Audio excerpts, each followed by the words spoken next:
जैसे स्टार्ट करते हैं वो भी सोचते हैं कि मैं फ्रीलैंसिंग करूंगा, मैं सैलून ओपन करूंगा। कोई लोग सैलून ओपन करके बंद कर देते हैं, कुछ लोग फ्रीलैंसिंग करके ही रुक जाते हैं, कुछ तो पहले क्लाइंट तक भी नहीं पहुंच पाते। क्या रीजन? एक ही आंसर है इसका, पेशेंस। पेशेंस नहीं होता। किसी भी बिजनेस को चलने के लिए टाइम लगता है। अगर आपको 1000, 1500, 2000, 3000, 4000, 5000 आप मेकअप करोगे ना, तब जाके आपके हाथ में वो फ्लो आएगा। ये गॉड गिफ्टेड तो होता है किसी किसी को, लेकिन उसके लिए भी बहुत प्रैक्टिस करनी पड़ती एक फ्रीलैंसिंग में क्या होता है, एक अकेला इंसान होता है, है। पर सैलून एक टीम है। हाँ, तो वो पहली हायरिंग कैसे की, क्या थी वो पहली हायरिंग? ये इंटरव्यूज में कैसे पता चलता है कि ये मैनेजमेंट के लिए परफेक्ट है? उसका way of talking, way of personality, और आपका बिजनेस उसके रहने पे 1 मंथ में क्या इनिशियली ग्रो कर रहा है। क्लाइंट ही बता देते हैं आपके स्टाफ कैसे हैं, आपके जो आपने हायर किए हैं लोग वो कैसे हैं। एनवायरनमेंट बता देता है। एक रिसेप्शनिस्ट का दिन भर फिर अब मेरा तो एक ही असूल है, तो अगर आपने बाहर काम किया तो आप सैलून पे काम नहीं कर सकते। मेकअप करियर स्टार्ट करना बहुत आसान हो गया है, बट उसको सटल बनाना, उसमें सक्सेसफुल होना, उसके लिए किन किन चीज़ों की ज़रूरत पड़ती है, ये पॉडकास्ट आपको सिखाएगा। So welcome Priyanka ma'am, hi. Founder of adore makeover. यार, सबसे पहले मैम, मैं ये जानना चाहती हूँ कि आप कैसे इस फील्ड में एंटर कर गए और क्या क्या आपका बैकएंड प्लान्स था? सबसे पहले तो मेरा ये फील्ड ही नहीं था। ओके। हाँ, बेसिकली लुधियाना पंजाब से हूँ, और शादी मेरी यहाँ हुई है, और डॉट नेट प्रोग्रामर थी मैं। ओके। जी। और दिल्ली में मेक माई ट्रिप में वर्किंग थी। ओके, पहले से आप जॉब हाँ, करते थे? पहले से 2009 से मैं वर्किंग रही हूँ। और 13 में मैंने जब स्विच किया था जॉब, मेरी बेटी हुई थी, तो गोरखपुर में शिफ्ट हुई थी। फिर वो 1-2 साल की हुई तो उतना गैप आ जाता है, तो फिर ये सोचा अब क्या करें क्या ना करें, तो यही सोचा कि सैलून इंडस्ट्री में जाते हैं। क्यों सैलून इंडस्ट्री? आप बुटीक या फिर सैलून इंडस्ट्री, इसलिए मुझे शुरू से पसंद था मेकअप करना? मेकअप करना। मैं छोटी थी तो सबको साड़ी वाड़ी पहनाना, मेहंदी लगाना, और ये सारी चीज़ें। मैं जब ये भी सोचती थी वर्किंग की, जब एक टाइम पे, क्योंकि क्या होता है प्राइवेट जॉब की ना एक लाइफ होती है, हम्म। तो ये सोचा था कि जब उस लाइफ से मतलब एक ख़त्म हो जाएगा, क्योंकि वहाँ पे क्या होता है टाइम टेकन बहुत होता है, मेहनत तो हर जगह है, तब मैं अपना सैलून ही ओपन करूँगी। ये मतलब सोच लिया ये था? सोचा था, शुरू से सोचा था। तो इसके में एंटर करते वक्त कोई कोर्स कहीं पे कुछ सीखा? हाँ, बिल्कुल, बिना सीखे तो आप मतलब आपको कुछ नहीं मिलता है। आप पढ़ाई करोगे तभी ना आप पढ़ना सीखोगे। राइट। तो सबसे पहले मैंने 2017 में वीएलसीसी से स्टार्ट किया था। यहीं पे? हाँ, यहीं पे बेतिया हाता। ओके। वीएलसीसी से शुरू किया, वहाँ पे मैंने 1 ईयर का कोर्स किया। कोर्स करने के बाद फिर जब सैलून ओपन किया तो मुझे समझ आया कि मुझे यहाँ तक नहीं रहना है, थोड़ा और आगे बढ़ना है। तो सिर्फ मेरा जो इंटरेस्ट है, क्योंकि जैसे क्या होता है आप सारी पढ़ाई करते हो तो किसी को इकोनॉमिक्स में इंटरेस्ट रहता है, किसी को किसी में, तो मुझे मेकअप में बहुत इंटरेस्ट है। और सीखना सब चीज़ मुझे अच्छा लगता है शुरू से, बचपन से। तो मैंने मेकअप में, यहाँ से मैं बाहर गई तो Cyrus Matthew international makeup artist है, उनसे सीखा। ओके। फिर वहाँ सीखा तो मुझे पता चला, प्रोडक्ट नॉलेज हुई, क्योंकि मेरा ये मतलब प्रोफाइल शौक था, प्रोफाइल तो थी नहीं। उसकी पेंसिल भी मुझे नहीं पकड़नी आती थी, सच में नहीं आता था, बिल्कुल नहीं आता था। तो मुझे लगा कि अब यहाँ तक मैंने किया है, अब और आगे पढ़ने के लिए मैं साइरस सर के पास गई। 2019 15 डेज़ की क्लास थी। फिर वहाँ से मुझे प्रोडक्ट्स की नॉलेज हुई, क्योंकि ना वीएलसीसी में आपका जो कोर्स होता है बेसिक फिर एडवांस, वो कुछ ही प्रोडक्ट तक सीमित रहता है। हम्म। जो इंटरनेशनल प्रोडक्ट है उसका नॉलेज बहुत जल्दी वहाँ नहीं मिलता है, तो वहाँ किया।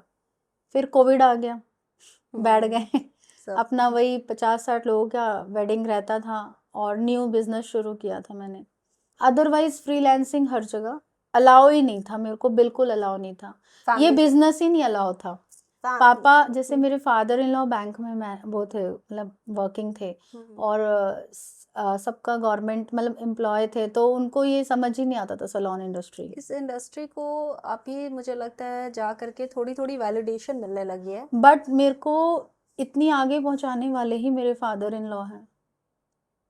तो उन्हें कब ये रियलाइजेशन हुआ, लाइक एक होता है कि हम फैमिली को कब कन्विंस कर पाते हैं कि ये एक प्रॉपर अच्छी फील्ड है और मुझे करना नहीं, चाहिए? जैसे वो ब्रॉड माइंड है, हम्म। उनको कन्विंस करने की जरूरत ही नहीं थी। अच्छा। मेरे हस्बैंड वेरी सपोर्टिव। मैं आज के टाइम पे कहूँगी कि अगर किसी लेडीज को आगे बढ़ना है, किसी फीमेल को आगे बढ़ना है, तो सबसे पहला सपोर्ट ना फैमिली, और उसके उसके बाद हस्बैंड का, क्योंकि हस्बैंड भी अगर फैमिली नहीं सपोर्ट करती कहीं पीछे हट जाते। और हस्बैंड अगर सपोर्ट भी कर देते हैं तो at the end of the day आपको रहना तो फैमिली के साथ है। हाँ हाँ। अगर आप उनकी ड्यूटीज आप को देख रहे हो। ये सोचो कि मेरे बच्चे हैं, मेरे 2 बच्चे हैं, मैं फ्री होके रात को 11 बजे तक भी मेकअप करती हूँ, तो उसमें सबसे बड़ा श्रेय मेरी सिस्टर इन लॉ का है। वाओ। वो देखती है। न्यू जनरेशन की बुआज। हाँ, बुआ बुआ तो है, अच्छी है मेरी देवरानी।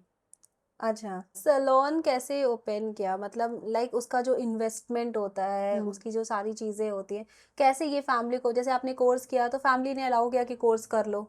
फिर मैंने कहा पापा मेरे को बिजनेस करना है, और फिर पापा ने मेरे बोलने बोलने का टाइम अभी ख़त्म ही नहीं हुआ था, उन्होंने मेरे लिए सब शॉप हुआ, पगड़ी हुआ, सब दे दिया। बोले अब क्या करोगी? मैंने कहा मैं सैलून करूँगी। कह रहे और कुछ नहीं करना है? मैंने कहा नहीं, मेरे को यही करना है, क्योंकि मुझे पता था इसमें मैं आगे ग्रो कर लूँगी। तो इसमें आपको ये नहीं लगा कि एट टाइम्स बहुत सारे सैलून साथ में ग्रो कर रहे थे, बहुत सारे सैलून्स ऑलरेडी गोरखपुर में थे भी, तो उस टाइम पे ऐसा नहीं लगा कि चलेगा या नहीं चलेगा? मैंने ना कभी किसी सैलून को देखा ही नहीं, आज भी नहीं देखती हूँ, मुझे मतलब ही नहीं है। मेरे अंदर जो कैपेबिलिटी है वो मैं काम करूँगी, उनके अंदर वो कैपेबिलिटी है, वो काम करते हैं, वाक़ई अच्छा काम करते हैं। मैं उनका काम देखकर भी सीखती हूँ, अरे यार ये करती तो अच्छा रहता, अगली बार करूँगी। तो मुझे कभी ये रियलाइज़ ही नहीं हुआ कि उनका इतना वो है सैलून हाई-फाई है या लग्ज़रियस है या प्रीमियम है या इतने सैलून हैं, मैं कर पाऊँगी कि नहीं कर पाऊँगी। मुझे अपने आप से काम करना था, मुझे इन्वॉल्व रहना था, मुझे बिज़ी रहना था। मेन यही एक रीजन था जिसकी वजह से। हाँ, मुझे बिज़ी रहना था। तो जब आपने सैलून मतलब पापा ने ऑन करा दिया, उसके बाद, क्योंकि सैलून जो मैं समझती हूँ, एक फ्रीलांसिंग में क्या होता है, एक अकेला इंसान होता है, पर सैलून एक टीम है। हाँ। तो वो पहली हायरिंग कैसे की, क्या थी वो पहली हायरिंग? पहली हायरिंग मेरे पास बहुत अच्छे इंसान आए थे, दीक्षा जी। वो सब सीनियर थी, क्योंकि वो छोटा सैलून था, 3 से 4 लोगों से ज़्यादा मुझे ज़रूरत नहीं थी। बट दीक्षा जी इसलिए याद है क्योंकि दीक्षा जी के अलावा जितने लोग थे ना बदलते रहे स्टार्टिंग में, अच्छा। बहुत सारे लोग थे। मतलब पहली हायरिंग किस चीज के लिए की थी? मैंने सीनियर लाइक मैनेजर आप कह दो, पूरा मैनेज, क्योंकि न्यू बिजनेस था और बाकी सब स्टाफ थे, वही तो मैंने कहा वो आते जाते रहे, बट उन्होंने मैनेज किया, उन्होंने मुझे नाम दिलाया। उन्होंने क्या क्या मैनेज किया आपके स्टूडेंट? क्लाइंट्स को, प्रोडक्ट्स को, डिग्निटी मेंटेन की, डिग्निटी मेंटेन की, लाइक आपका जो आपका प्राइस है, चाहे कुछ भी हो जाए, वो प्राइस कम नहीं करना है, क्योंकि आप प्रोडक्ट तो अच्छा ले रहे हो ना। आपने तो प्रोडक्ट जब खरीदा था तो आपके रिटेलर ने या आपके डिस्ट्रीब्यूटर ने तो कम नहीं किया था ना। तो वो डिग्निटी मेंटेन की, सबको समझाया। सबसे अच्छी बात ये थी ना कि हम वीएलसीसीएन थे, इसमें स्किन और हेयर का वर्क जो हम लोग को बताया गया बड़ा सफाई से, उस टाइम के जो थे, अब आई डोंट नो आज कैसा चल रहा है, तो शिक्षा ही हमने अच्छी जगह से ली। और एक बात, मेरे को ये लगता है कि 20 तक 21 तक बहुत स्ट्रगल किया था हमने, नहीं मिल रहा था, आउटपुट नहीं मिल रहा था, लेकिन 21 के बाद 2021 के बाद मेरी लाइफ बहुत चेंज हुई। क्या मतलब जब स्टार्टिंग फेज होता है मैम, मैं ये समझती हूँ कि कोई भी अगर स्टार्ट कर रहा है, उस टाइम का स्ट्रगल एक अलग ही होता है, मतलब बहुत, हाँ। तो मैं वही स्ट्रगल जानना चाहती हूँ, क्योंकि जब चल पड़ा तब सब देख रहा है। आज अडोर कभी भी स्क्रॉल करो, ऐसा कोई दिन नहीं होता कि आपकी कोई यूनिक चीज ना दिख रही हो, कोई ऐसा त्योहार नहीं होता जिसमें आपने कोई शूट ना किया हो। कोई ऐसा, मुझे लगता है तीज का भी आपने शूट किया, पार्वती लुक मैंने आपका देखा, मतलब मैं फॉलो करने की बात ही नहीं है, वो फीड है। और जो नहीं भी देख रहा है, गोरखपुर भी अगर सर्च कर रहा है तो आप हो वहाँ पे, ये आज है। लेकिन वो जो स्टार्ट की थी, जिस जी। जिस प्रियंका ने स्टार्ट किया था, मुझे उसकी कहानी जाननी है कि जब उसने स्टार्ट किया, क्या क्या स्ट्रगल था, मतलब मेरी कहाँ। लाइफ में स्ट्रगल सबसे बड़ा ये था कि जब मैंने स्टार्ट किया था तो पर्सनल भी बताती हूँ, प्रोफेशनल भी बताती हूँ। मुझे खुद भी नहीं कुछ आ रहा था स्टार्टिंग में। लाइक मैं बताऊँ, अगर आपने सैलून शुरू करना है, आप बैठ जाओगे, अपने रिसेप्शन पे बैठ जाओगे, आप एज़ अ ओनर बैठ जाओगे, लेकिन क्लाइंट को काम आपसे चाहिए होता है। हम्म। और सबसे पहले थ्रेडिंग बनाना सीख लो। ठीक है, Right. वो पता है मैंने कब सीखा? जब मेरे एम्प्लॉयज़ ने मुझे धोखा, मतलब धोखा कहने का मतलब कि बिना बताए छोड़ दिए, ये किए वो। फिर मेरी मदर इन लॉ एक्सपायर हुई। वो हुई तो शॉप एकदम क्लोज़, हर चीज़, बहुत सारी चीज़ें सामने फेस करना पड़ा। मतलब मैं आपको बता नहीं सकती हूँ कि बिज़नेस भी था और ये था। क्लाइंट का नहीं समझ आता था। बड़े-बड़े सैलून्स ओपन हो गए थे। आप समझ ही रहे हैं। हम्म। सबके एक तरीके से ना एक फ़ोबिया चल गया था कि वहीं हर चीज़ अच्छा होगा। और उसको करने के लिए मैंने लर्निंग बहुत की। 2021 के बाद से मैं आपको बता रही हूँ, मैंने मेकअप सीखा जाके। वापस से सीखा? हाँ।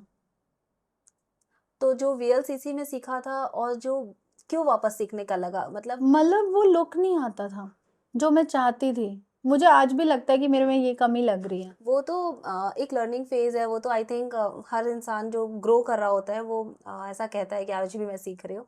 बट आपने एक बहुत अच्छी बात बोली कि आपने दोबारा सीखा उस लुक को लाने के लिए जो आप जिससे एटलीस्ट हाँ, सेटिस्फाइड हो सके। सैटिस्फाई नहीं थी, मेकअप करती थी तो तो दोबारा कहाँ पे सीखा? अपनी अपने ही पिक्चर्स देख के मुझे the international makeup artist UV Ghai, आप ओके। ये तो ज़रूर डालिएगा।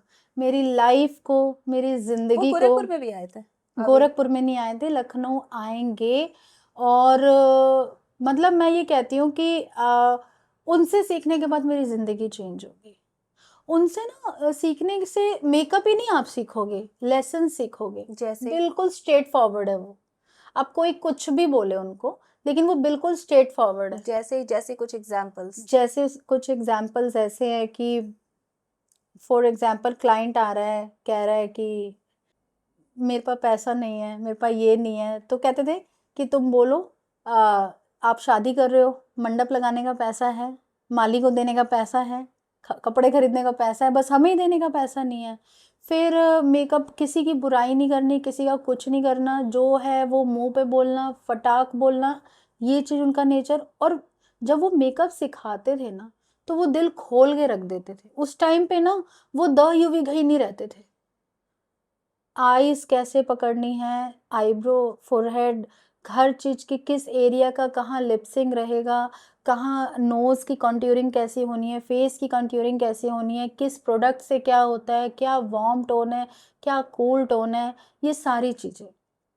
आपको लगता है कि आज जो सिखाते हैं वो सारी चीजें सिखाते हैं? नहीं, कौन सी ऐसी चीजें आपको हैं जो। पता है मैंने साइरस सर से सीखा, मैंने वीएलसीसी से सीखा। मुझे 4 साल तक कलर थ्योरी नहीं पता थी क्या होती है। ये तो सबसे बेसिक होता है। है ना? नहीं पता थी। लेकिन उन्होंने हर चीज़ को, आज मैं अपने स्टूडेंट को सिखाती हूँ, उनको याद हो जाता है। मैं आज भी देखती हूँ बहुत सारे एजुकेटर्स को देखती हूँ, यहाँ भी देखती हूँ। अगर आप देखो तो वैसा नहीं सिखाते हैं जैसे सिखाना चाहिए। जैसे क्या चीज ऐसी है जो नहीं सिखाते हैं?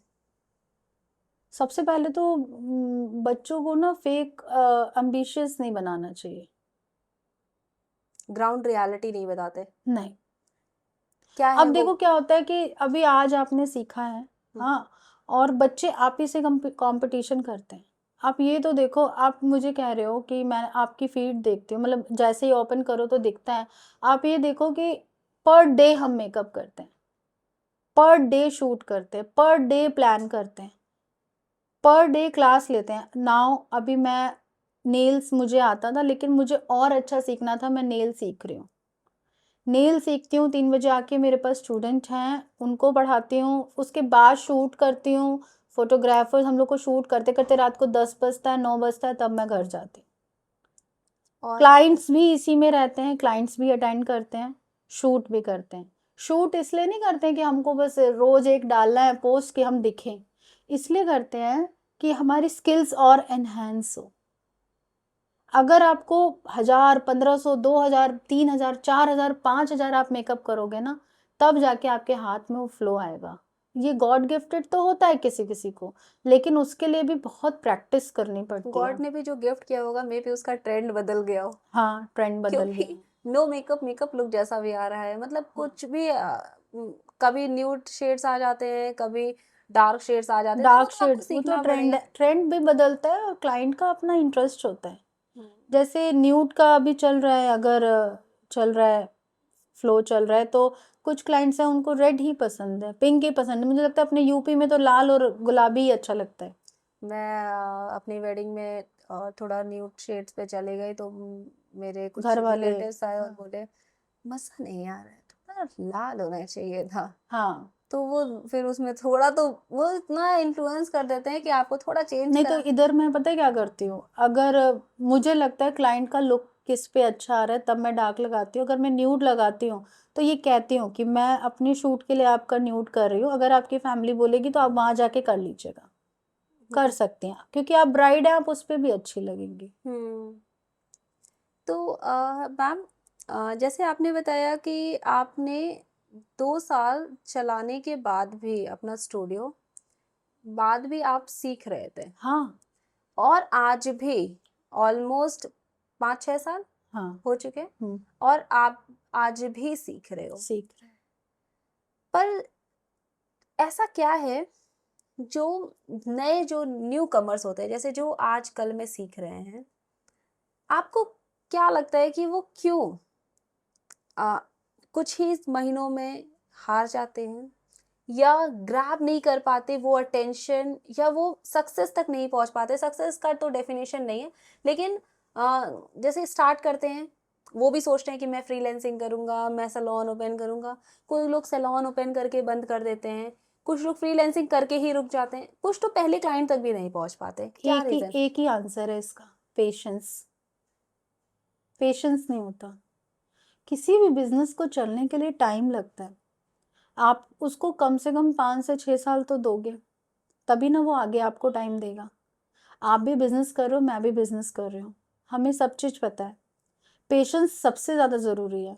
क्लाइंट से बात करने का पेशेंस आपके, जैसे क्या है कि मान लो मैंने बोल दिया यूवी गई सर, ठीक, बच्चे सुन के चले जाएं यूवी गई सर से, सीख के आ जाए, तो प्रोडक्ट, मॉडल, फोटोग्राफर, ठीक है, ये सारी चीज़ें, उसके बाद आपको प्रैक्टिस करना है।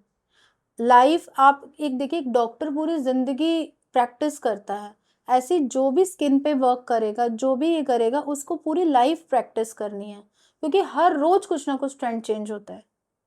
एक न्यू इसी कमर को सबसे ज्यादा प्रैक्टिस किस तरह के स्किल्स पे करना चाहिए? सबसे ज्यादा डार्क डस्की मेच्योर, और मैं तो बोलूंगी कि एक्सिस फेयर स्किन भी, क्योंकि एक्सिस फेयर स्किन पे अगर हम करते हैं, फॉर एग्जांपल प्रोडक्ट लगाते हैं, फाउंडेशन लगाते हैं, तो वो और ज़्यादा उस पे मेकअप और ख़राब हो जाता है, बल्कि डस्की स्किन पे बहुत अच्छा लुक आता है। अच्छा, हाँ, axis fair, nude makeup, nude makeup में भी आपको सारी चीज़ें लगानी है और वो न्यूड भी दिखे, ये तो नो बहुत बड़ा, मेकअप लुक, ये तो बहुत बड़ा टास्क लगता है बहुत सुन के। बड़ा। हाँ, क्योंकि अगर आप मेकअप लगाएंगे और वो दिखना भी नहीं चाहिए। दिखना भी नहीं चाहिए। ग्लॉसेज मेकअप भी मैं बहुत ज़्यादा देखती हूँ फीड्स में। हाँ, ग्लॉसी मेकअप वो एरिया ऑफ इंटरेस्ट रहता है। एक तो आजकल जैसे क्या होता है कि सबसे ज़्यादा ट्रेंडिंग, कुछ ट्रेंड हो गया तो सबने वही करना है, वो चाहे किसी पे शूट हो चाहे ना शूट हो, ठीक है, ट्रेंडिंग ग्लॉसी मेकअप, वो भी एरिया ऑफ इंटरेस्ट होता है क्लाइंट का, कि उनको ग्लॉसी चाहिए। अब कुछ लोग होते हैं कहते हैं कि हमें कॉन्ट्योरिंग भी नहीं चाहिए, हमें ब्लशर भी नहीं चाहिए, हमारा फेस एकदम मैट सा दिखे। ओके, हाँ, तो क्लाइंट के हिसाब से करना होता है। क्लाइंट के हिसाब से, और जो शूट होता है वो हमारे हिसाब से होता है, तो उसमें हम थोड़ा तो ब्रॉड हर चीज़ करते हैं, तो वो दिखता है तो अच्छा लगता है। वापस चलते हैं। अभी आप बता रहे थे कि दीक्षा हम्म आपकी फर्स्ट स्टाफ थी हम्म जिन्होंने आपका सारा कुछ मैनेज किया। मैनेज किया। जब हम फर्स्ट स्टाफ रखते हैं मैम, हम्म तो जहाँ तक मैं समझती हूँ, क्योंकि हम भी न्यू कमर हैं, हम्म ऑब्वियसली आप एक इंडस्ट्री में एंटर कर रहे हो, अभी उसका एक्सपोजर भी उतना अच्छे से नहीं मिला है। उस टाइम पे जब हम पहला स्टाफ रखते हैं तो एक डेजिग्नेटेड काम नहीं होता है उनके लिए। जैसे आप जैसे आपने बताया कि मैं वो क्लाइंट भी डील करती थी, वो बिजनेस प्रोडक्ट्स भी देखती थी, वो सारी चीज़ें भी देखती, सर्विस के लिए दूसरे सर्विस, बच्चे लेंगे। हाँ सर्विस के लिए दूसरे लोग थे। तो जब हम पहला स्टाफ रखते हैं और जब आपने दूसरा स्टाफ रखा, पहला स्टाफ जो अच्छा था, लेकिन दूसरे तीसरे जो चेंज हुए, आपको क्या लगता है कि क्यों वो चेंज हुए, या क्या हमसे गलती होती है या उनसे गलती होती है, कि जिसकी वजह से हम स्टाफ हायरिंग में क्यों गड़बड़ कर देते हैं? स्टाफ हायरिंग में गड़बड़ इसलिए होती है, जैसे क्या है कि अब बहुत अच्छी चीज़ हो गई है, पहले नहीं थी ये चीज़। पहले हम स्टाफ रखते थे तो क्लाइंट मतलब स्टाफ बताता था कि मैं वहाँ से आया हूँ, मेरे पास इतने साल का एक्सपीरियंस है, ठीक है, हमने ट्रायल ले लिया, हमने रख लिया उसको। हम ये उसका बैकग्राउंड नहीं सर्च करते थे कि भाई वो बता रहा है हम वहाँ से आए, तो वहाँ तो पूछो कि क्यों छोड़ा, किस लिए छोड़ा, क्योंकि वो जहाँ से छोड़ के आया है, जो वो भुगते हैं वो हमें भी तो भुगतना पड़ेगा। राइट। ठीक है, तो फॉर एग्जाम्पल आज भी ये दिक्कत है, जैसे बच्चे हैं, मैं स्टाफ की बात करती हूँ क्योंकि मैं बहुत स्टाफ नहीं बोलती, मैं बच्चे ही बोलती हूँ। तो बच्चे क्या करते हैं कि यहाँ काम कर रहे हैं, काम करते करते क्लाइंट से ये मुश्किल बहुत आई है, इस वजह से ग्रो करने में बहुत दिक्कत हुई है। 2022 के बाद मेरे पास 4 बच्चे ऐसे हैं जो आए हैं जिन्होंने मुझे, मतलब मैं यहाँ आई हूँ तो मुझे आंख बंद करके विश्वास है, मयूरी जी, राधा, मुस्कान और अनु थी एक, अनु अभी नहीं है, और ये 4 बच्चे जो हैं मेरे पास थे, तो मैं आंख बंद करके विश्वास करके उन पे छोड़ चुकी हूँ। आप ग्रोथ सच में टीम से करते, उससे पहले वो टीम नहीं बन पाई थी। एक अच्छा स्टाफ बहुत ज़रूरी होता है आपकी ग्रोथ के लिए। राइट। ठीक है, और ग्रोथ ना होने का कारण ही स्टाफ होते हैं। आई कंप्लीटली अंडरस्टैंड कि कुछ स्टाफ्स ऐसे निकलते हैं जो उस तरीके से काम नहीं करते, या कुछ ऐसा लूप होल्स करते हैं आपके बिजनेस में जो बिजनेस को डाउन कर देता है। बट अगेन हमें कैसे सतर्क रहना है, क्योंकि ये पॉडकास्ट शायद एक स्टाफ नहीं, शायद एक ओनर देखेगा। हम उन्हें गाइड करना चाहते हैं कि आप इन चीज़ों को फॉलो करो, सो दैट आपकी हायरिंग स्ट्रांग हो जाए।